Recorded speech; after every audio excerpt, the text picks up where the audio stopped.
était une nécessité pour répondre aux besoins de cet empire qui est un empire monde, parce que l'apprentissage de la langue ne s'adressait pas aux Arabes, mais bien sûr que non, puisque les Arabes ont toujours appris la langue arabe auprès de leur maman, pas de leur papa, auprès de leur maman. Et donc, ils n'avaient pas besoin d'aller à l'école. Donc, l'école est devenue indispensable lorsqu'on a dépassé la dimension familiale et tribale et qu'on est dans une dimension impériale, donc dans un empire monde, avec des étrangers, entre guillemets, des étrangers, c'est-à-dire des non-arabes. Et ces non-arabes, si on veut les intégrer dans ce nouveau pouvoir, ben, il faut qu'ils apprennent la langue du pouvoir, enfin, du dominateur. Et comment l'apprendre? On ne peut pas apprendre à un étranger la langue arabe comme un arabe apprend l'arabe. Ben, vous l'avez qu'à l'essayer aujourd'hui, ça ne marchera pas. Il faut aller à l'école. Et ben voilà, voilà comment on invente des disciplines. Et enfin, il y a les écoles théologiques, ça ne vous étonne pas. C'est une nouvelle religion, elle n'a pas d'école théologique, elle a le Coran et les paroles du prophète. Et encore, toutes les paroles du prophète ne sont pas authentiques à 100%. Vous voyez, c'est terrain glissant. Et donc, du coup, il lui faut un travail de réflexion, de pensée, de codification.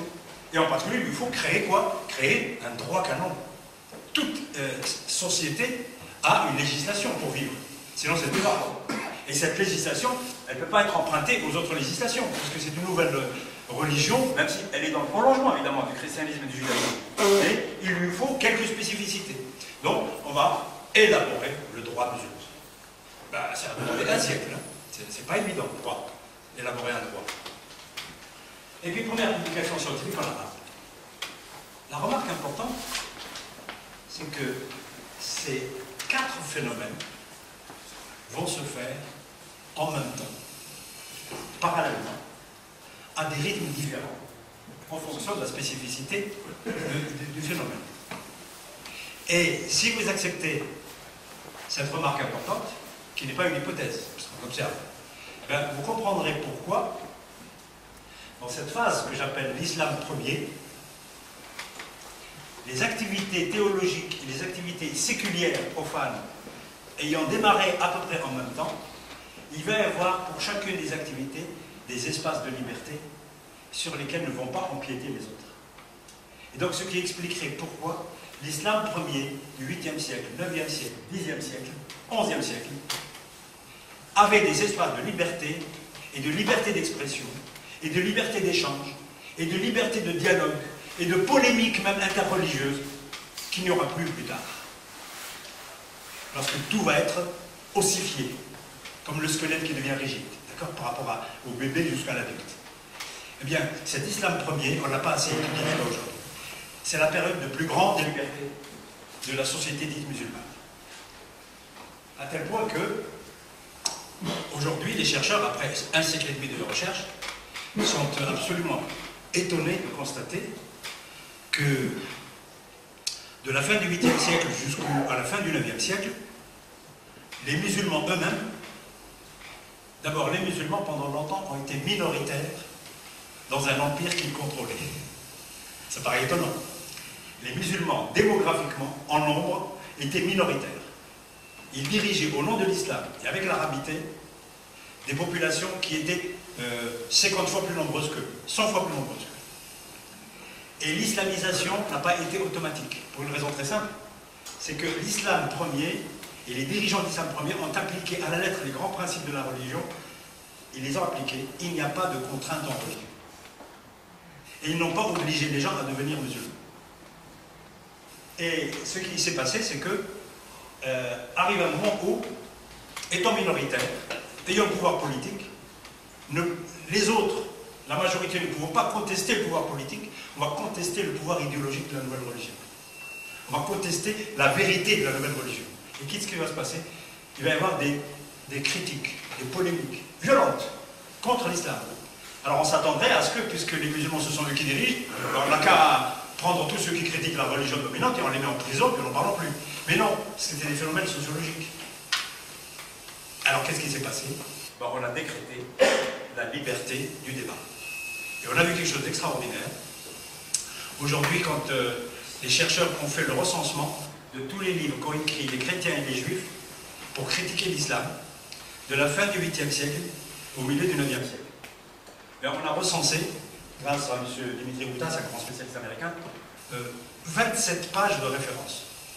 27 pages qui contiennent que des titres d'ouvrages écrits par des chrétiens et des juifs pour montrer que l'islam est moins bon que le christianisme et le judaïsme. Et aucun des auteurs n'a été mis en prison.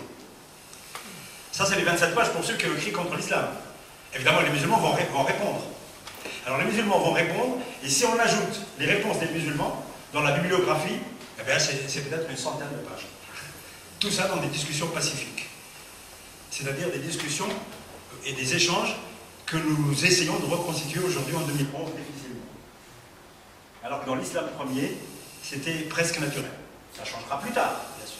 Mais ça, c'est ce que disent les historiens. Bien. Et tout ça, nous pensons aujourd'hui que c'est parce que tous ces mouvements étaient parallèles. Et que chacun avait donc des initiatives, et que par conséquent aussi pour les équilibres globaux, le pouvoir politique était très vigilant pour que ces équilibres préservent aussi les échanges entre les citoyens. Puisqu'ils étaient tous des citoyens de l'Empire musulman, n'oubliez pas. Chrétiens, juifs, païens, etc., ce sont des sujets de l'Empire musulman qui payaient des impôts, etc., qui étaient aussi des fonctionnaires, petits, moyens, hauts fonctionnaires, dans ce pouvoir dirigé par les musulmans. Voici par exemple ce qui va circuler en Espagne. Donc ça, c'est une numération alphabétique, héritée des Grecs, mais arabisée. Donc on va prendre les chiffres grecs à partir de l'alphabet, alpha, bêta, gamma, et on va les remplacer par alif, ba, jim, dal, hawa. Et puis ça va faire une numération à 27 chiffres, qui n'a pas de zéro, mais on va calculer avec ça, à tel point que ce sera l'instrument de calcul des astronomes. Mais parallèlement, va arriver de l'Inde un système de numération qu'on va appeler le système décimal positionnel, qui est inventé en Inde avant l'islam. Et il va arriver à Bagdad avec cette écriture, il va circuler, puis au Maghreb, il va changer de graphie, on ne sait pas pourquoi, et il va devenir comme ceci. Donc ce que vous voyez là, 1, 2, 3, comme aujourd'hui, 6, 7, 8, 9, 0 comme aujourd'hui, c'est exactement ce qu'utilisaient les Maghrébins, par exemple, au XIIe siècle. Moi, j'ai découvert des manuscrits. Les mathématiciens du Maghreb et les calculateurs utilisaient ça. Il n'y a que 4 et 5 qui vont être modifiés par les Européens après le XIIe siècle, lorsqu'ils vont traduire les textes mathématiques arabes qu'ils vont trouver à Tolède. Alors, vous allez dire, mais pourquoi on les appelle chiffres arabes? Puisqu'ils ne sont pas arabes. Ben, ça, c'est pas les Arabes. Ce sont les Européens qui sont responsables de ça. Au XIIe siècle, lorsque les jeunes Européens qui ont entendu parler de la science vont arriver à Tolède et à Palerme, ils vont trouver des livres de mathématiques écrits en arabe, et c'est des livres qui étaient produits en fait en Espagne et au Maghreb. Et les Andalous et les Maghrébins écrivaient comme ça des chiffres. Donc, comme ils les ont vus dans un livre écrit en arabe, ils ont dit, ben, ce sont des chiffres arabes. Pourquoi voulez-vous qu'ils sachent que ça vient de l'Inde? Donc, à partir de ce moment-là, il y a une légende qui s'est construite, jusqu'à aujourd'hui d'ailleurs, quand je le dis, heureusement que j'ai mon autorité de professeur d'université. Sinon, je peux être très trucidé en sortant de la salle dans certains... Oui. Comment vous osez dire, pour une fois que les Arabes ont inventé quelque chose, vous venez dire dans une conférence qu'ils n'ont rien fait? Ben, c'est la vérité historique. Par contre, si j'avais la possibilité de vous faire un exposé strictement technique, cette fois-ci je suis historien des mathématiques, je vous expliquerai que dans l'histoire des concepts scientifiques, des outils scientifiques, ce n'est pas toujours l'invention et la création qui comptent. C'est l'histoire de cette invention et c'est ce qu'on en fait après. Et d'ailleurs, l'histoire d'une invention ne commence que lorsque les gens prennent l'invention et la rendent un instrument banal, quotidien. Donc si vous voulez, pour faire un jeu de mots facile, l'histoire d'une activité scientifique, d'une invention, ne commence que quand cette invention n'a pas d'histoire. Elle n'a aucune histoire, d'accord? Quand elle est banalisée. Comme quand les enfants ne remarquent même pas que c'est nouveau. Alors c'est ça l'histoire. Alors, en Andalous, qu'est-ce qui se passe? Eh bien, il y a un décalage. C'est l'Orient qui commence le premier, c'est indiscutable. Donc, mais quand même, il faut qu'ils attendent, les Andalous, que la science arrive d'Orient. Le table astronomique indienne, c'est ce monsieur Abbas ibn Nasser qui est envoyé par le calife, Abdalrahman II. Il lui paye le voyage et il lui dit, va en Égypte, va chercher tout ce qui commence à être produit, parce qu'on a entendu dire qu'il y avait des traductions, qu'il y avait des ouvrages nouveaux. Et alors, il lui paye le voyage, il lui donne beaucoup d'argent et il rapporte des copies. Alors, on copie, à l'époque, il n'y avait pas de copyright, il n'y avait pas de droit d'auteur. Et puis, les premiers médecins arabes arrivent en Espagne, ce ne sont pas des gens locaux. Les seuls gens locaux, il n'y avait pas d'arabes médecins, à l'époque, ni de berbères médecins, ils étaient occupés à diriger, ils étaient occupés à protéger le territoire, c'était des militaires. Un militaire ne se transforme pas du jour au lendemain en médecin, un mathématicien. Sinon, on l'aurait su. Sinon, on aurait pu en recycler quelques-uns. Et regardez son nom d'ailleurs, ça se voit bien qu'il n'est pas occidental. Al-Harrani, il est de Harran. Harran, c'est la ville, la capitale des païens. Certains païens qu'on appelle les Sabéens. Et donc c'est dans le sud de la Turquie aujourd'hui.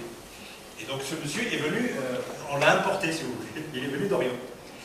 Mais en fait, ce que je n'ai pas mis là, c'est qu'il y avait des médecins autochtones. Bon, d'un niveau beaucoup plus bas que le niveau de l'Orient, parce que l'Orient va profiter de le niveau qui a été conservé de la médecine à Alexandrie, c'est la médecine grecque. Mais en Occident européen, la médecine avait beaucoup décliné par rapport à la médecine d'Hippocrate et de Galien, donc la médecine grecque. Et donc, par contre, nous savons que les premiers chefs militaires ou politiques de l'Espagne musulmane, de l'Andalous, avaient des médecins. Et bien, ces médecins étaient tous chrétiens. Parce que les seuls médecins, quand ils sont arrivés, les seuls médecins, même s'ils n'étaient pas du niveau des médecins grecs d'Alexandrie, du 8e siècle, ben, il y en avait quand même, ils avaient un certain savoir. Donc pendant plus de 50 ans, pendant même plus d'un siècle, les médecins de tous les pouvoirs berbères et arabes de l'Espagne et du Maghreb étaient des chrétiens. Et il faut attendre que l'on forme de nouveaux médecins qui sont autochtones, ou bien qu'on importe d'Orient. Mais les gens d'Orient n'avaient pas envie de venir au Maghreb et à l'Andalous parce qu'il y avait le bouillonnement scientifique à Bagdad, à Damas, à Alexandrie. Ils étaient intéressés à y rester. Et puis il y avait l'astronomie populaire, arabe. Bon, ça c'est aussi venu, ça vient d'Orient. Ça s'appelle des Anwa. Les livres s'appellent des Koutoub d'Anwa. Donc le mot Anwa c'est le pluriel de No. Et en dialecte algérien ou marocain ou tunisien, No c'est la pluie. No. Hein, mais en fait, No c'est le nom d'une étoile. No. Mais Na à No, c'est l'étoile qui monte. Et parce qu'il y a une certaine étoile, ou certaines étoiles, quand elles montent, chez les gens qui ont beaucoup d'expérience, les paysans, etc., ils savent que quand elles montent à l'horizon, elles annoncent la pluie. D'où le nom de nous, la pluie. Et les annuals, c'est en fait uniquement des livres où il y a un peu d'astronomie, un peu de météorologie, un peu d'agronomie, etc., pour aider les paysans en fait à travailler la terre. Ce n'était pas destiné pour les citadins. Et puis il y a le phénomène de la rihla. À un moment donné, donc au 9e siècle, des jeunes, ayant appris que la science était en Orient, ben, quand ils avaient un peu d'argent, parce que celui-là c'est un cas exceptionnel, c'est le roi qui l'a envoyé. Mais il y avait des gens qui étaient fortunés, qui allaient faire ce qu'on appelle des rihla. Rihla en arabe, ça veut dire voyage, tout ça, déplacement. Mais rihla va être un mot technique pour désigner soit un voyage spécifique vers un pèlerinage de la Mecque, ça on ne l'appelle pas la rihla, on l'appelle le hajj, vous le savez. Quand on dit rihla, c'est un voyage, une mission scientifique ou culturelle. Dès que vous voyez dans un livre rihla de Intel, ça veut dire qu'il n'est pas allé pour 2 mois, hein. Il a parfois 2 ans, 3 ans. Il y a eu rihla de Batota où il est resté 25 ans avant de revenir à Tanger. Bien. Donc c'est ce qu'on appelle les missions scientifiques. Et c'est normal parce que l'Espagne musulmane étant en retard, le Maghreb étant en retard objectivement par rapport à la dynamique scientifique qui a commencé à la fin du 8e siècle en Orient, ils vont chercher les premiers éléments de la science pour pouvoir les assimiler, les digérer, et ensuite partir dans une nouvelle activité. Et puis ils vont acheter des livres, évidemment, en Orient. Et enfin, on voit les premiers écrits scientifiques. Donc je vais vite. Hein. Donc, en Espagne, vous voyez, astrologie, médecine. Là, on commence à voir des arabes. Hein. C'est des gens qui ont un nom arabe. Bon, parfois les noms, on ne sait pas très bien. Il y a du berbère, mais parfois c'est camouflé. Vous voyez, mathématiques et sciences des héritages. Alors tous ces noms-là nous sont parvenus, mais malheureusement, aucun texte ne nous est parvenu. Il n'y a que ce monsieur qui nous a laissé un texte d'astrologie de 30 vers, sous forme d'un poème, mais tous les autres sont perdus. Mais nous savons que ces messieurs ont existé, ce sont les premiers scientifiques de l'Espagne. Voici un texte de calcul des héritages.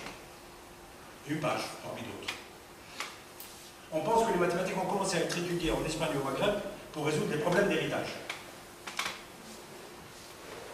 Et puis au Maghreb, parallèlement, alors ce qui est intéressant, c'est que, regardez, qu'est-ce que vous constatez? Le Maghreb est en avance par rapport à l'Espagne. La première partie de l'histoire de l'Occident musulman, c'est-à-dire 8e, 9e siècle, c'est le Maghreb qui est en avance. ce qui est normal géographiquement, il est plus proche de l'Orient, de l'Égypte.